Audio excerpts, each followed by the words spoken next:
November 1994, Johannesburg, South Africa. The country was just 7 months into its new democracy, and the wounds of apartheid were still raw and bleeding. Nelson Mandela, the nation's first black president, was trying to unite a country that had spent decades tearing itself apart along racial lines. Violence erupted daily in townships. White communities remained suspicious and fearful. The international community watched nervously, wondering if South Africa's fragile peace could survive. Into this powder keg of tension and hope walked Whitney Houston, carrying nothing but her voice and a promise that would change history forever. It began with a phone call that Whitney's management initially dismissed as a hoax. President Mandela's office was requesting that Whitney Houston perform in South Africa as part of the country's healing process. Not just any performance. They wanted her to be the first major American artist to perform in post-apartheid South Africa, knowing that her presence could either help unite the country or inflame tensions even further. The risk was enormous, and everyone knew it. Whitney's team was terrified. Her manager, trying to protect her, laid out the brutal reality. There were death threats from white supremacist groups who saw her as a symbol of black empowerment. There were warnings from intelligence services about potential violence. There were concerns about her safety traveling through areas still controlled by hostile factions. The country was a tinderbox, and one spark could ignite catastrophe. Every security expert they consulted recommended canceling. Every insurance company refused to provide coverage. Even the U.S. State Department issued warnings about travel to South Africa. Then Whitney received a personal letter from Nelson Mandela himself, and everything changed. In his distinctive handwriting, Mandela explained that music had sustained him through 27 years in prison. He wrote about hearing Whitney's voice on a smuggled radio and how it reminded him that beauty and hope still existed in the world. He wrote about his vision for a rainbow nation where people of all races could stand together, and how he believed Whitney's voice could help make that vision real. At the end of the letter, Mandela wrote 7 words that made Whitney's decision for her. "Your voice can help us heal together." Whitney Houston, who had grown up during the civil rights movement and understood the weight of that history, could not refuse. She called Mandela personally and told him she would come. Her exact words, which would later become famous, were simple but powerful. "Mr. President, if you believe my voice can help, then I will sing for South Africa. I will sing for healing. I will sing for hope." That phone call set in motion a series of events that would prove music's power to transform not just individuals, but entire nations. To understand why this moment mattered so much, you need to understand who Whitney Houston was in 1994. She wasn't just a singer. She was a phenomenon who had shattered every conceivable record. She had become the first artist to have 7 consecutive #1 singles. She had won more awards than anyone could count. She had starred in movies that made hundreds of millions of dollars. She was, without exaggeration, the biggest female entertainer on the planet. But Whitney's success carried a burden that most people never saw. Growing up in Newark, New Jersey, during the 1960s, she had witnessed racism firsthand. Her mother, Cissy Houston, was a gospel singer who had fought her own battles in an industry that often tried to limit black artists to certain genres. Whitney had been raised with a deep understanding of music's role in social change. Gospel music had powered the civil rights movement. Aretha Franklin's voice had become synonymous with respect and dignity. Whitney understood that her voice carried a responsibility that went beyond entertainment. The pressure of being a black woman at the peak of popular music had taken its toll. Whitney faced constant criticism from different directions. Some in the black community accused her of not being black enough, of making music that was too mainstream, too white. Meanwhile, she faced the subtle and not-so-subtle racism of an industry that loved her success, but often struggled to accept her as a complete person. She had been called uppity for speaking her mind. She had been criticized for her choice of romantic partners. She had been dissected and judged in ways that male artists rarely experienced. By 1994, Whitney was exhausted. The previous year had been particularly brutal. She had dealt with tabloid attacks on her marriage. She had faced ridiculous rumors about her personal life. She had endured the pressure of maintaining perfection while the world seemed determined to find her flaws. Her vocal cords, stressed by years of performing at the highest level, were showing strain. Her doctors had warned her to rest. Her family had begged her to slow down. But when Mandela's request came, all of that exhaustion disappeared. This was bigger than her career. This was about using her gift for something that truly mattered. The flight to Johannesburg was unlike anything Whitney's team had experienced. Normal international tour involved detailed planning, guaranteed venues, and predictable logistics. This trip was a leap into the unknown. They flew into a country where political assassinations were still occurring, where tribal violence could erupt without warning, where the infrastructure was shaky at best. Whitney's security team prepared for every contingency, including rapid evacuation scenarios. When Whitney's plane landed at Johannesburg International Airport, she was met by a scene that would stay with her forever. Thousands of people, both black and white, had gathered at the airport. They held signs welcoming her. They sang songs. They wept openly. Many had waited for hours just to catch a glimpse of the woman whose voice had reached them even during the darkest days of apartheid. Whitney, looking out the plane window at this unexpected reception, felt the weight of what she had agreed to do. The drive from the airport to her hotel took her through neighborhoods that showed the stark reality of South Africa's divisions. She passed through wealthy white suburbs where life seemed almost normal. Then the landscape would shift dramatically to townships where thousands lived in poverty, their homes little more than shacks made of corrugated metal and wood. Whitney saw children playing in streets without proper sanitation. She saw the faces of people who had suffered for generations under a system designed to dehumanize them. She also saw hope. Hand-painted signs hung from makeshift homes welcoming her to South Africa. People waved South African flags alongside American flags. The message was clear. Whitney represented possibility. That first night in Johannesburg, Whitney couldn't sleep. She stood on her hotel balcony, looking out over the city, thinking about what she had committed to do. The concert was scheduled for Ellis Park Stadium, a venue that had been whites only just months before. She would be performing for a mixed-race audience, something that had been illegal until recently. The symbolism was overwhelming. She thought about her mother singing in churches during the civil rights movement. She thought about Mahalia Jackson singing at the March on Washington. She thought about all the black artists who had used their voices as weapons against injustice. Now it was her turn, and she was terrified of failing. 2 days before the concert, Whitney was granted a private meeting with Nelson Mandela at his residence. She arrived expecting a brief formal encounter, perhaps a photo opportunity. Instead, she spent nearly 3 hours in conversation with the man who had sacrificed everything for his people's freedom. Mandela, who was 76 years old and carried the physical toll of his years in prison, greeted Whitney with a warmth that immediately put her at ease. They sat in his study, drinking tea, and Mandela asked Whitney about her life, her music, her family. He wanted to know about her mother and her gospel roots. He wanted to hear about Newark and how she had experienced America's racial struggles. He shared his own stories about music in prison, how prisoners would sing freedom songs to maintain their spirits. He told her about the first time he heard her voice on a radio that had been smuggled into Robben Island. The song was Greatest Love of All, and he said it had moved him to tears because it reminded him that dignity and self-love were acts of resistance. Then Mandela shared something with Whitney that she had never told anyone outside her immediate family until years later. He talked about the loneliness of leadership, about the burden of carrying an entire nation's hopes on your shoulders. He talked about moments of doubt, about nights when he wondered if he had the strength to continue. He talked about the price his family had paid for his commitment to freedom. His words resonated with Whitney in a way that stunned her. She had always felt that her struggles were trivial compared to real suffering.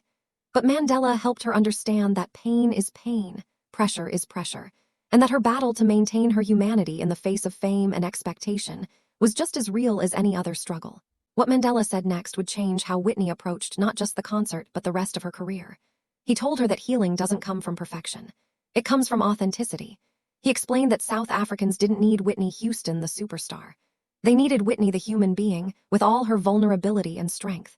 They needed to see that someone who had achieved everything could still struggle, could still doubt, could still need help. That honesty, he said, would do more to unite people than any perfect performance ever could. Whitney left that meeting transformed. She had arrived thinking she needed to be flawless to represent Black excellence to prove something. She left understanding that her job was simply to be herself and to let her voice carry the message that Mandela had articulated. We are all human. We all struggle. We all deserve dignity. We all need healing. That realization freed something in Whitney that had been locked up for years. For the first time in a long time, she felt like she could breathe. November 12, 1994. Ellis Park Stadium. The venue that had hosted whites, only rugby matches for decades, was about to witness something unprecedented. 90,000 people, representing every race, every tribe, every economic class in South Africa, gathered together in a space that symbolized everything the old regime had tried to keep separate. The crowd included white Afrikaners who had supported apartheid, sitting next to Black South Africans who had suffered under it. There were Xhosa and Zulu, groups that had been at war with each other. There were wealthy businesspeople and township residents who had scraped together money for tickets. All of them had come to witness something that seemed impossible just a year earlier. The security concerns were overwhelming. Intelligence services had received credible threats from extremist groups on both sides. Police and military personnel were stationed throughout the stadium. Metal detectors had been installed at every entrance. Whitney's team had mapped out multiple evacuation routes. The tension was palpable as the crowd filled the stadium. Would this be a celebration or a tragedy? Nobody knew. When the lights dimmed and Whitney walked onto the stage, wearing a simple white dress that seemed to glow under the spotlights, Ellis Park Stadium fell into a silence so profound you could hear the wind. 90,000 people held their collective breath as Whitney stood at the microphone, looking out at this sea of faces representing a nation's hope and pain. For a long moment, she said nothing. She simply stood there, letting the weight of the moment settle over everyone. Then she spoke, and her words were broadcast not just through the stadium, but across South Africa through radio and television. "President Mandela asked me to come here to sing for healing," Whitney said, her voice steady but emotional. "But as I look out at all of you tonight, I realize something. You don't need me to tell you how to heal. You're already doing it. By coming here together, by standing in this place side by side, you're showing the world what courage looks like. You're showing what hope looks like. All I can do is add my voice to yours." What happened next has been described by people who were there as a moment when time seemed to stop. Whitney began singing "Greatest Love of All," the song that Mandela had told her he first heard in prison. But she didn't sing it as a performance. She sang it as a prayer, as a message, as a declaration that every person in that stadium was worthy of love and dignity. Her voice, that incredible instrument that had sold millions of records, was being used for its highest purpose, not to entertain, but to heal. The reaction was immediate and overwhelming. People began crying. Strangers reached out to hold hands. White and black South Africans embraced. Old enemies wept together.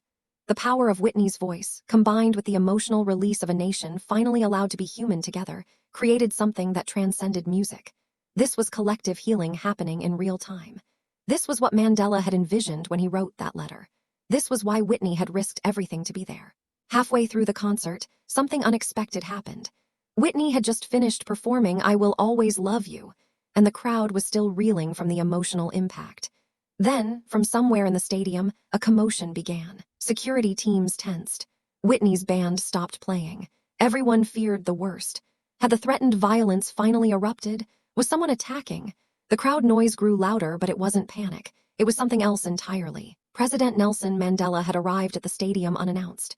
He had not been scheduled to attend. Security had advised against it, but he had heard reports of what was happening inside Ellis Park, and he had insisted on witnessing it himself. As word spread through the stadium that Mandela was there, the noise became deafening. People were cheering, crying, chanting his name. This was their president, their liberator, coming to share this moment with them. Mandela made his way to the stage, and Whitney, who had no idea he was coming, stood frozen in disbelief. When he reached her, he embraced her, and the gesture was captured on camera and broadcast around the world. An elderly black man who had spent 27 years in prison, embracing a young black American woman whose voice had somehow reached him in that prison. The symbolism was almost too powerful to process. Mandela took the microphone, and his words that night became part of South African history. He talked about music as a universal language that transcends race, tribe, and nation. He talked about Whitney's courage in coming to South Africa when others had warned her away. He talked about the crowd gathered in Ellis Park as proof that his Rainbow Nation was not just a dream, but a reality being built by ordinary people choosing to stand together. Then he said something that made Whitney break down completely on stage. "Miss Houston," Mandela said, looking directly at her with tears in his eyes, "your voice reached me in my darkest hours and reminded me that beauty still existed in the world. Tonight, you have given that gift to my entire nation. You have shown us that healing is possible, that unity is possible, that love is stronger than hate. We will never forget this night. We will never forget you. You will always be part of South Africa's story of freedom." Whitney Houston, the woman who had performed for presidents and royalty, who had sung at the Super Bowl, who had filled stadiums around the world, stood on that stage and wept. These weren't tears of sadness, but of overwhelming gratitude and relief. She had been so afraid of failing, so worried about making things worse. Instead, she had witnessed music doing what it was meant to do. She had seen 90,000 people from different worlds finding common ground and shared emotion. She had seen, in real time, the power of her gift to change not just minds, but hearts. The immediate impact of that concert was visible throughout South Africa in the days that followed. News outlets that had been focusing on violence and division suddenly had a different story to tell. Front-page photographs showed black and white South Africans embracing at Ellis Park. Editorials talked about music as a bridge across divides. Radio stations, both white and black played Whitney's music alongside traditional South African songs, creating an unintended soundtrack of unity. But the deeper impact took longer to reveal itself. In the weeks after the concert, something remarkable happened in communities across South Africa. Integrated churches began forming, inspired by the harmony they had witnessed at Ellis Park. Schools that had resisted integration began opening their doors. Businesses that had maintained informal segregation began changing their practices. It wasn't a sudden revolution, but rather a gradual shift in what people believed was possible. They had seen 90,000 people share space and emotion peacefully. They had witnessed their president embrace an American artist. They had felt, even briefly, what unity could feel like. The concert also changed South Africa's international image at a critical moment. The world had been watching South Africa with skepticism, waiting for the new democracy to fail. Whitney's performance became a symbol that the country was serious about transformation. International investment, which had been hesitant, began flowing into South Africa. Cultural exchanges increased. Other artists, inspired by Whitney's courage, began booking performances in South Africa. The country was no longer seen as a dangerous political experiment, but as a place of hope and possibility. Within South Africa's music community, the impact was particularly profound. Black South African musicians, who had been marginalized for decades, suddenly found new opportunities as venues and radio stations realized they needed to reflect the new integrated reality. White musicians who had been isolated during the boycott years began collaborating with Black artists. New genres emerged that blended traditional African music with international styles. Whitney's concert had opened a door that music could walk through. For Whitney personally, the experience transformed how she thought about her career and her purpose. She had spent years feeling like a commodity, like someone whose value was measured in record sales and awards. South Africa reminded her that music had power beyond commerce. Her voice could change things that mattered. She could make a difference in ways that had nothing to do with fame or fortune. This realization would influence her choices for the rest of her life, leading her to take on projects and performances that had meaning rather than just profitability. The story of Whitney Houston's South Africa concert entered the country's cultural memory as a defining moment in its transition to democracy. Schools teach about it as part of the history of the Rainbow Nation. The performance is included in documentaries about South Africa's transformation. Ellis Park Stadium still has a plaque commemorating that November night when Whitney's voice helped a nation heal. Nelson Mandela and Whitney maintained a relationship until his death in 2013. They spoke periodically by phone, and she visited South Africa several more times. Mandela would often say that music was one of the key tools that helped South Africa avoid civil war. He specifically credited Whitney's concert as a turning point when South Africans realized that unity was possible. When Whitney died in 2012, South Africa mourned her as one of their own. Radio stations played her music for days. Thousands gathered at Ellis Park for a memorial. President Jacob Zuma called her a voice that helped our nation remember its humanity. The South African flag flew at half-mast at government buildings. For South Africa, Whitney wasn't just an entertainer. She was part of their story of liberation. This story demonstrates music's unique power to create spaces where people experience shared humanity. It shows that courage isn't the absence of fear, but acting despite it. Whitney was terrified before that concert. She knew the risks. She understood the pressure. But she also understood that some moments require us to be bigger than our fears and step into our purpose. Today, when you listen to Whitney Houston's music, remember that the same voice that dominated pop charts also helped unite a divided country. Remember that behind the glamour was a woman who understood the responsibility that came with her gift. Remember that she chose, when it mattered most, to risk everything for healing. That's the Whitney Houston that South Africa will never forget. That's the woman whose voice proved that music can bridge any divide when it comes from a place of genuine love and courage.